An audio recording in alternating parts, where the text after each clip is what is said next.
Oh, damn. Yeah, I guess I should put my headphones on, huh? Because I can't hear a thing. Can I hear now? Yes, there it is. Oh, here we go. We have got an exciting story for you tonight. And it's not even a story. I mean, it's one of these ridiculous, it's just a memorandum, but you'll see. I really wanted to do two parts to this tonight. And I tell you, the next part's kind of a prequel. So we're going to do that another time. And also, it got me kind of emotional just reading it because, it's my country and we do some shady stuff. And just because this takes place, in this case, 13 March 1962, it sets a precedent. And it's kind of concerning and heart wrenching. So, what do we have for you tonight? Oh, man. So, this is one of those fairly famous um, operations that was declassified. This is part of the JFK document release. This particular report is fairly thick, and we got a few pages to get through, so I'm going to go ahead and get to it. You know the routine. No commentary. I'm not adding opinion. I'm just trying to get the actual information out there. You guys are smart enough to make your own deductions. I'm just presenting facts. So, this is a document, which we will get to the document number. Let me get this keyboard out of my way here. We will get to the document number right around page 2 or 3.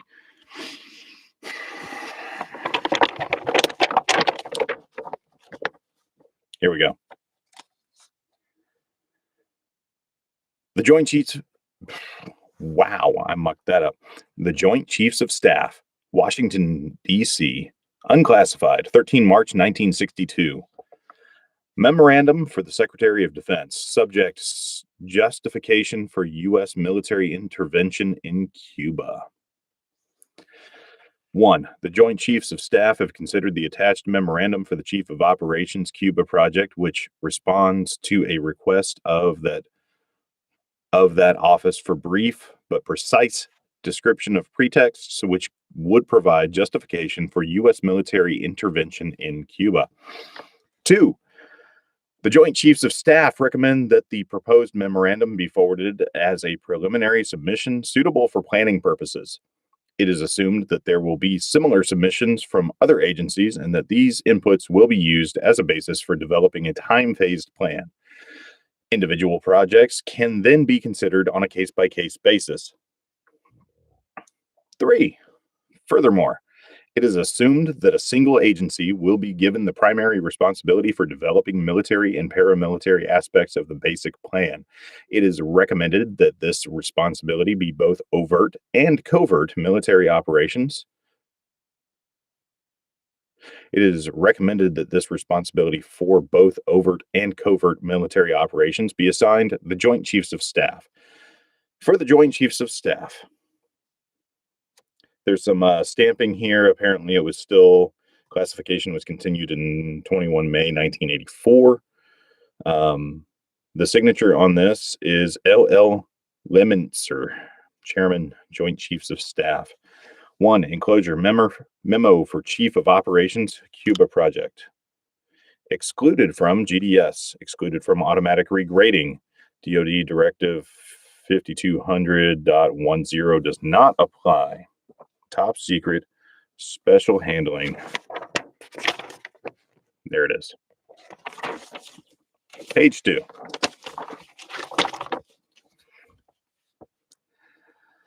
Top secret, JCS 1969/321, 12 March 1962, page 2165, copy number 1, special distribution. Note by the secretaries to the Joint Chiefs of Staff on Northwood, which is the name of this project. A report on the above subject is submitted for consideration by the Joint Chiefs of Staff. F.J. Bloom, M.J. Angelino, Joint Secretariat. Yeah, stamping, yada, yada, yada. Here was a fun page to read. But you can make out through the bad scan. JCS 1969/321, copy number 1, special distribution. 14 March 1962, Joint Chiefs of Staff decision on JCS 1969/321. Note by the secretaries on Northwoods, note by secretaries. At their meeting on 13 March 1962, so yesterday, the Joint Chiefs of Staff approved the recommendation in paragraph 8 of JCS 1969/321, which we're about to get to. 2. In that the Commandant has expressed direct concern of the Marine Corps in this matter, the provisions of Title 10 U.S. Code 141 applied and were followed. 3. This decision now becomes a part of and shall be attached as the top sheet of JCS 1961/321. Signatures F.J. Willen, M.J. Angelino, Joint Secretariat. More stamping. You get the idea. And I'm not skipping stuff. There's stamping, so that's all there is. Page 3. 9 March 1962, copy of copies, special distribution, copy blank of copies blank. Report by the Department of Defense and Joint Chiefs of Staff representative on the Caribbean Survey Group. 2. The Joint Chiefs of Staff on Cuba Project. Cuba Project was also known as Operation Mongoose, so worth knowing. The Chief of Operations, Cuba Project, has requested that he be furnished the views of the Joint Chiefs of Staff on this matter by 13 March 1962. Unclassified. Except it was classified at one point. So this took place a little bit after the Bay of Pigs, just so you know. Into the meat and potatoes. Here we go. Unclassified justification for U.S. military intervention in Cuba. The problem: 1. As requested by Chief of Operations, Cuba Project, the Joint Chiefs of Staff are to indicate brief but precise description of pretext which they consider would provide justification for U.S. military intervention in Cuba. Facts bearing on the problem. 2. It is recognized that any action which becomes pretext for U.S. military intervention in Cuba will lead to a political decision, which then would lead to military action. Cognizance has been taken. 3. Cognizance has been taken of a suggested course of action proposed by the U.S. Navy relating to generated instances in the Guantanamo area. 4. For additional facts, see enclosure B, paragraph 5, discussion. The suggested courses of action appended to enclosure A are based on the premise that U.S. military intervention will result from a period of heightened U.S.-Cuban tensions, which place the United States in the position of suffering justifiable grievances. World opinion and the United Nations Forum should be favorably affected by developing the international image of the Cuban government as rash and irresponsible and as an alarming and unpredictable threat to the peace of the Western Hemisphere. Paragraph 6. While the foregoing premise can be utilized at the present time, it will continue to hold good only as long as there can be reasonable certainty that U.S. military intervention in Cuba would not directly involve the Soviet Union. There is, page 4, as yet no bilateral mutual support agreement binding the USSR to the defense of Cuba. Cuba has not yet become a member of the Warsaw Pact, nor have the Soviets established Soviet bases in Cuba in the pattern of U.S. bases in Western Europe. Therefore, since time appears to be an important factor in resolution of the Cuba problem, all projects are suggested within the time frame of the next few months. They're moving fast on this. You ever try to move a whole project in a couple of months? With that many people? Conclusion, paragraph 7. The suggested courses of action appended to enclosure A satisfactorily respond to the statement of the problem. However, these suggestions should be forwarded as a preliminary submission suitable for planning purposes, and together with similar inputs from other agencies, provide a basis for development of a single integrated time phased plan to focus all efforts on the objective of justification for U.S. military intervention in Cuba. Recommendations, paragraph 8. It is recommended that A, enclosure A, together with its attachments, should be forwarded to the Secretary of Defense for approval and transmittal to the Chief of Operations Cuba Project, Operation Mongoose. This paper not be forwarded to commanders of unified or specified commands. C. This paper not be forwarded to U.S. officers assigned to NATO activities. D. This paper not be forwarded to the chairman, U.S. delegation, United Nations Military Staff Committee. Next page. Memorandum for the Secretary of Defense. Subject, justification for U.S. military intervention in Cuba. 1. The Joint Chiefs of Staff have considered the attached memorandum for the Chief of Operations Cuba Project, Mongoose, which responds to a request of that office for brief but precise description of pretexts which would provide justification for U.S. military intervention in Cuba. The Joint Chiefs of Staff recommend that the proposed memorandum be forwarded as a preliminary submission suitable for planning purposes. It is assumed that there will be similar submissions from other agencies, that these inputs will be used as a basis for developing a time-phased plan. Individual projects can then be considered on a case-by-case basis. Furthermore, it is assumed that a single agency will be given the primary responsibility for developing military and paramilitary aspects of the basic plan. It is recommended that this responsibility for both overt and covert military operations be assigned the Joint Chiefs of Staff. There's a little footnote here, memorandum for General Craig from Chief of Operations Cuba Project, subject Operation Mongoose, dated 5 March 1962, on file in General Craig's office.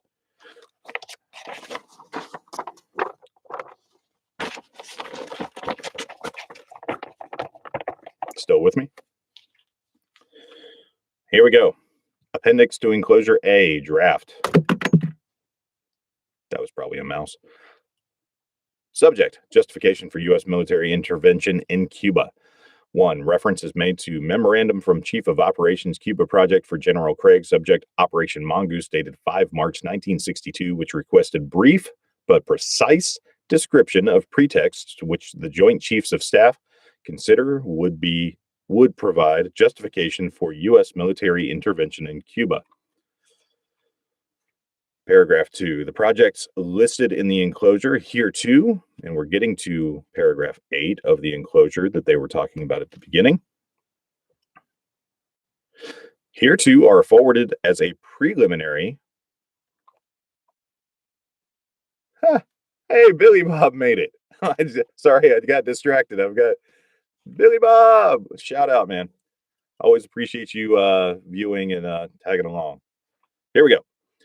Where? Hereto are forwarded as a preliminary submission suitable for planning purposes. It is assumed that there will be similar submissions from other agencies, that these inputs will be used as a basis for developing a time phase plan. If you've ever wondered why it takes so long for the government to move, it's because they repeat themselves 50 freaking times. But the trick is, in one of the 48th repetitions, say 48, somewhere in that mix, they'll sneak in a little extra thing, and you got to read them all, and it's really annoying. But they're like lawyers, because they are lawyers, and they have good lawyers. Sorry, too much commentary. Back to the hereto. It is assumed that there will be similar submissions from other agencies and that these inputs will be used as a basis for developing a time phased plan. The individual projects can then be considered on a case by case basis. Paragraph 3. This plan, incorporating projects selected from the attached suggestions or from other sources, should be developed to focus all efforts on a specific ultimate objective which would provide adequate justification for U.S. military intervention. Such a plan would enable a logical buildup of incidents to be combined with other seemingly unrelated events to camouflage the ultimate objective and create the necessary impression of Cuban rashness and irresponsibility on a large scale directed at other countries as well as the United States. The plan would also properly integrate and time phase the courses of action to be pursued. The desired resultant from the execution of this plan would be to place the United States in the apparent position of suffering defensible grievances from a rash and irresponsible government of Cuba and to develop an international image of a Cuban threat to peace in the Western Hemisphere. Whoever wrote this was really talented. Paragraph 4. Time is an important factor in resolution of the Cuban problem. Therefore, the plan should be so time phased that projects would be operable within the next few months. Inasmuch as the ultimate objective is overt military intervention, it is recommended that primary responsibility for developing military and paramilitary aspects of the plan for both overt and covert military operations be assigned to the Joint Chiefs of Staff.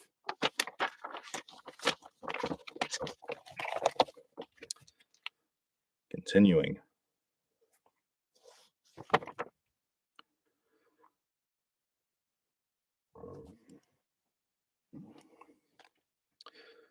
Annex to Appendix to Enclosure A. That's you can't make this stuff up. Pretext to justify U.S. military intervention in Cuba. In parentheticals, note the courses of action which follow are preliminary submissions suitable only for planning purposes.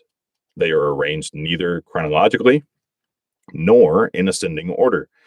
Together with similar inputs from other agencies, they are intended to provide a point of departure for the development of a single integrated time-phased plan.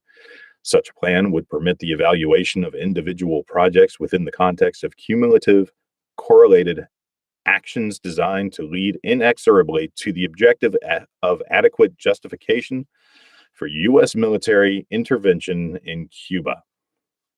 1. Since it would seem desirable to use legitimate provocation as the basis for U.S. military intervention in Cuba, a cover and deception plan to include prerequisite preliminary actions such as has been developed in response to Task 33 could be executed as an initial effort to provoke Cuban reactions.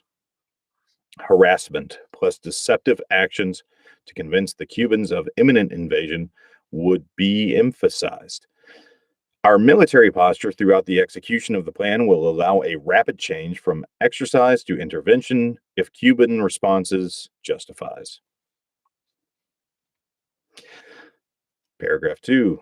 A series of well-coordinated incidents will be planned to take place in and around Guantanamo to give genuine appearance of being done by hostile Cuban forces. Man, this really sounds familiar. A. Incidents to establish a credible attack, not in chronological order. 1. Start rumors. Many. Use clandestine radio. 2. Land friendly Cubans in uniform over the fence to stage attacks on the base. 3. Capture Cuban friendly saboteurs inside the base. 4. Start riots near the base main gate. Friendly Cubans.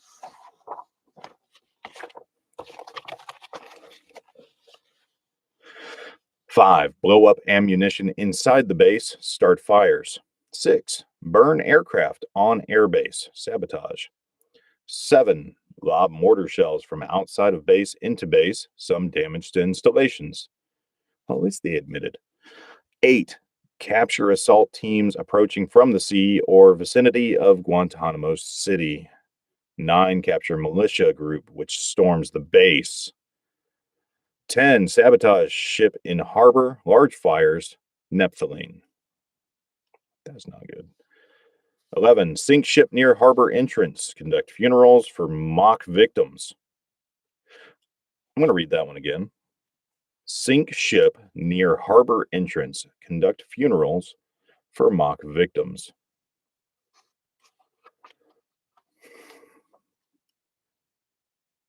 11.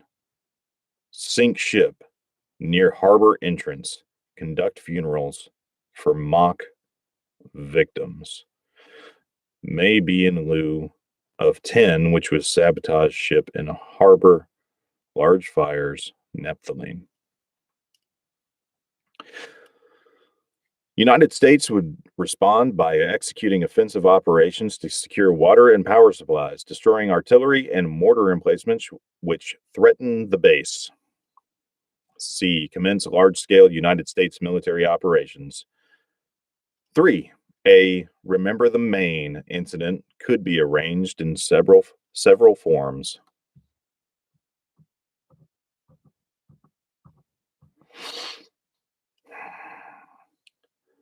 A. We could blow up a U.S. ship in Guantanamo Bay and blame Cuba. B. We could blow up a drone unmanned vessel anywhere in the Cuban waters. We could arrange to cause such incident in the vicinity of Havana or Santiago as a spectacular result of Cuban attack from the air or sea or both.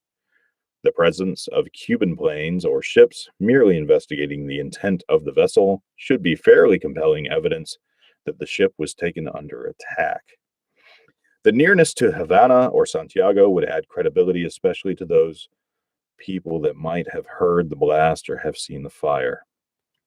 The U.S. could follow up with an air-sea rescue operation covered by U.S. fighters to evacuate remaining members of the non-existent crew. Casualty lists in U.S. newspapers would cause a helpful wave of national indignation. They're faking veteran deaths. 4. We could develop a communist Cuban terror campaign in the Miami area, in other Florida cities, and even in Washington. The terror campaign could be pointed at Cuban refugees in the United States. We could sink a boatload of Cubans en route to Florida, real or simulated. We could foster attempts on lives of Cuban refugees in the United States, even to the extent of wounding in instances to be widely publicized. Exploding a few plastic bombs in carefully chosen spots, the arrest of Cuban agents, and the release of prepared documents substantiating Cuban involvement also would be helpful in projecting the idea of an irresponsible government. Paragraph 5. A Cuban-based, Castro-supported filibuster could be simulated against a neighboring Caribbean nation in the vein of the 14th of June invasion of the Dominican Republic. We know that Castro is backing subversive efforts clandestinely against Haiti, the DR, Guatemala, and Nicaragua at present, and possible others. These efforts can be magnified and additional ones contrived for exposure. For example, advantage can be taken of the sensitivity of the Dominican Air Force to intrusions within their national airspace. Cuban B-26 or Cuban is in quotes, as if they're gonna, you get it. B-26 or C-46 type aircraft could make cane-burning raids at night. Soviet bloc incendiaries could be found. This could be coupled with Cuban messages to the communist underground in the Dominican Republic and Cuban shipments of arms, which would be found or intercepted on the beach. 6. Use of MiG type aircraft by U.S. pilots could provide additional provocation. Harassment of civil air attacks. Harassment of civil air. Attacks on surface shipping and destruction of U.S. military drone aircraft by MiG type planes would be useful as complementary actions. An F 86 properly painted would convince air passengers that they saw a Cuban MiG, especially if the pilot of the transport were to announce such fact. The primary drawback to this suggestion appears to be the security risk inherent in obtaining or modifying an aircraft. However, reasonable copies of the MiG could be produced from U.S. resources in about 3 months.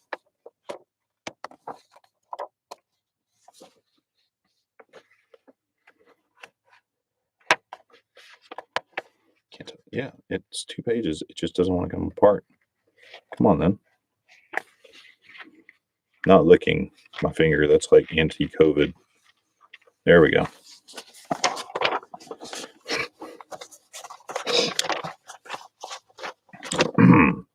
Seven, hijacking attempts against civil air and surface craft should appear to continue as harassing measures condoned by the government of Cuba. Concurrently, genuine defections of Cuban civil and military air and surface craft should be encouraged. Paragraph 8, and this is the one we've been building up to. It is possible to create an incident which will demonstrate convincingly that a Cuban aircraft has attacked and shot down a chartered civil airliner en route from the United States to Jamaica, Guatemala, Panama, or Venezuela. The destination would be chosen only to cause the flight plan. Route to cross. Oh, sorry. Need to reread that. There's a big gap in that sentence. The destination would be chosen only to cause the flight plan route to cross Cuba. The passengers could be a group of college students off on a holiday, or any grouping of persons with a common interest to support chartering a non-scheduled flight. An aircraft at Eglin Air Force Base would be painted and numbered as an exact duplicate for a civil registered aircraft belonging to a CIA proprietary organization in the Miami area. At a designated time, the duplicate would be substituted for the actual civil aircraft and would be loaded with the selected passengers, all boarded under carefully prepared aliases. The actual registered aircraft would be converted to a drone. The takeoff times of the drone aircraft and the actual aircraft will be scheduled to allow a rendezvous south of Florida.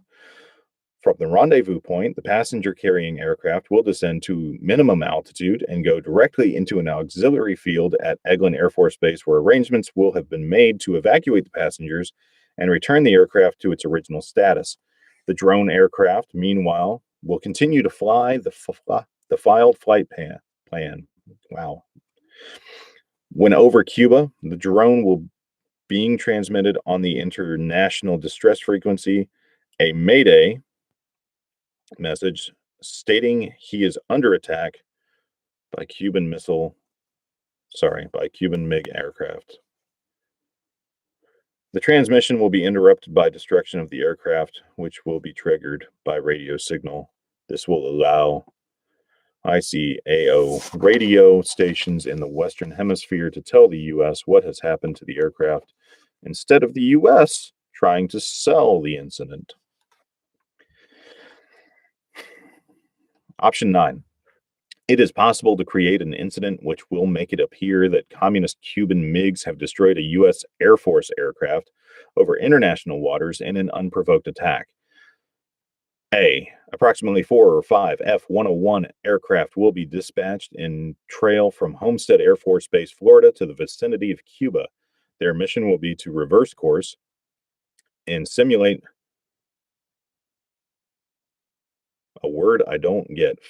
FACR aircraft, KIR, for an air defense exercise in southern Florida. These aircraft would conduct variations of these flights at frequent intervals. Crews would be briefed to remain at least 12 miles off the Cuban coast. However, they would be required to carry live ammunition in the event that hostile actions were taken by the Cuban MiGs. B. On one such flight, a pre-briefed pilot would fly tail end Charlie at considerable interval between aircraft. While near the Cuban island, this pilot would broadcast that he had been jumped by MiGs and was going down. No other calls would be made. The pilot would then fly directly west at extremely low altitude and land at a secure base on Eglin Auxiliary. The aircraft would be met by the proper people, quickly stored, and given a new tail number.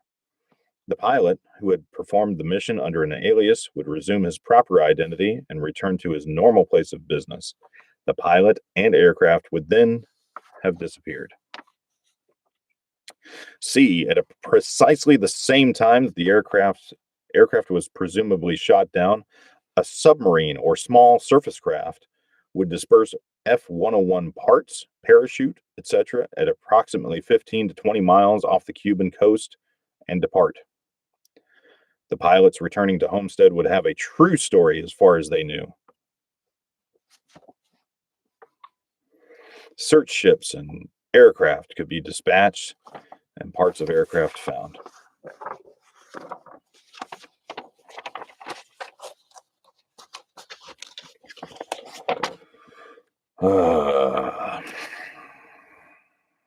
Just because it's true doesn't mean it doesn't feel icky to read sometimes. Enclosure B, facts bearing on the problem. 1. The Joint Chiefs of Staff have previously stated that U.S. unilateral military intervention in Cuba can be undertaken in the event that the Cuban regime commits hostile acts against U.S. forces or property which would serve as an incident upon which to base overt intervention. 2.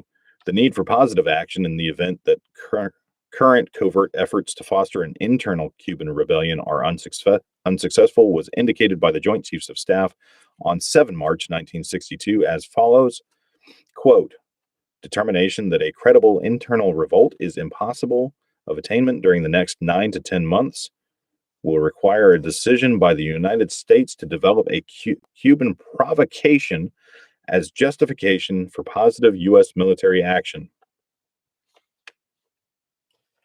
It is understood that the Department of State also is preparing suggested courses of action to develop justification for U.S. military intervention in Cuba.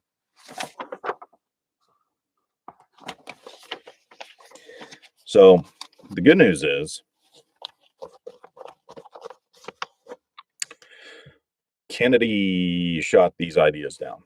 Even 8, which was the big one that was recommended by the Joint Chiefs of Staff, the one that involved the college kids and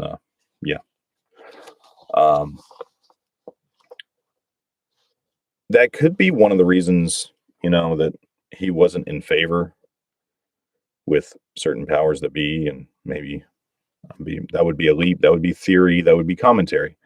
So I'm not going to go there. I'm just going to say that this happened 13 March 62, and it wasn't that long after that we lost President Kennedy.